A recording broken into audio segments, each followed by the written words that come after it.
was probably about 2 or 3 days afterwards that it was suspected that there was a bomb on board my mother's plane, killing her, and in total 329 people. At the same time that bomb exploded, another bomb blew up in Tokyo airport, also destined for a similar airline as my mother's, killing 2 additional people, 2 baggage handlers. It made me very, very angry. I didn't quite understand what death was at 12 years old, but I understood I wouldn't see my mother again. The last image that I have in my head, in my brain, of my mother is not her saying goodbye to me, not her giving me a hug or a kiss. It's of her lying, her body parts lying on a table. That's the last image. That's the image of terrorism that they need to understand. The image that they may perceive as terrorism is of change for their cause, but that's not the image of terrorism. It's of the innocent people who suffer. And they need to understand how wrong it is for children to go through that, or how wrong it is.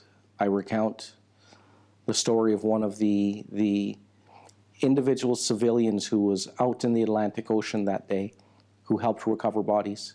And one of them who tells a story of picking what he thought was a bag in the ocean, part of the wreckage, and then discovering it was a little baby, under a year old, and how he had to put that baby into a garbage bag, and how utterly wrong, how disgusting it feels in my mouth to say that babies don't belong in garbage bags.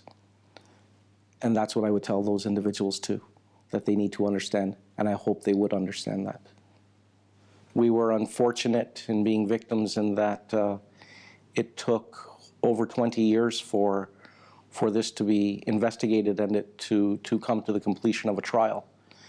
So earlier on in my life, after my mother died, I made a decision to try and enter the justice system so that I could try and do some good to help victims, to help chase after criminals, and to try to make our legal system stronger.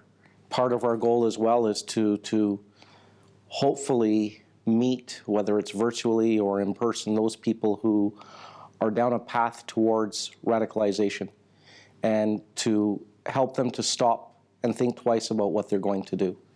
Another element that has been very important for us has been, we turned away money several years ago from the government, as we recognized that money wouldn't bring back our loved ones.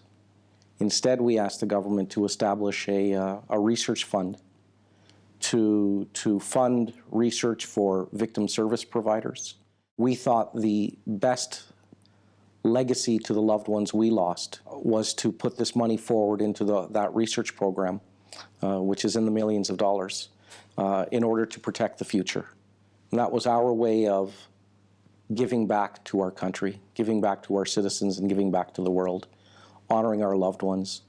With each research project funded, with each dollar that goes forward, we know it's going to better protect us, better serve us, open up that dialogue with communities, and hope to eradicate terrorism and the effects of terrorism.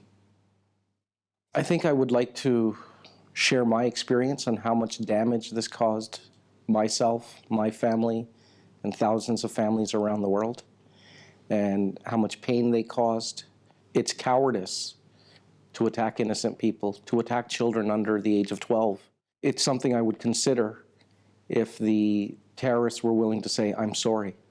It has to start with them, to acknowledge they did wrong, acknowledge they hurt, acknowledge they caused suffering, acknowledge that terrorism is wrong, is what they need to do, that extremism is wrong, radicalization is wrong.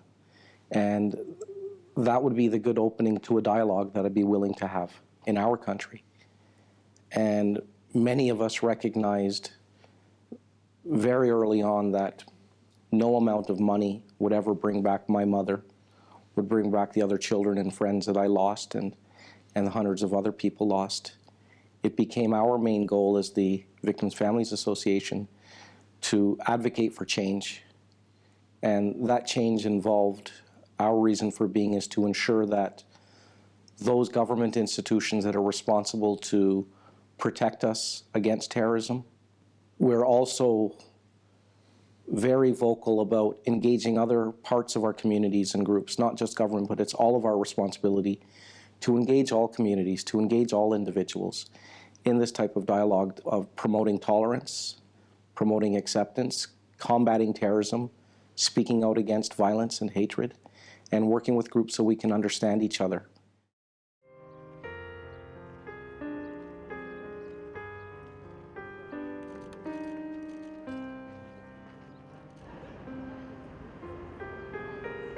I was 12 years old when my mother was murdered on board Air India Flight 182, with the plane crashing off the coast of Ireland, killing all 329 people on board.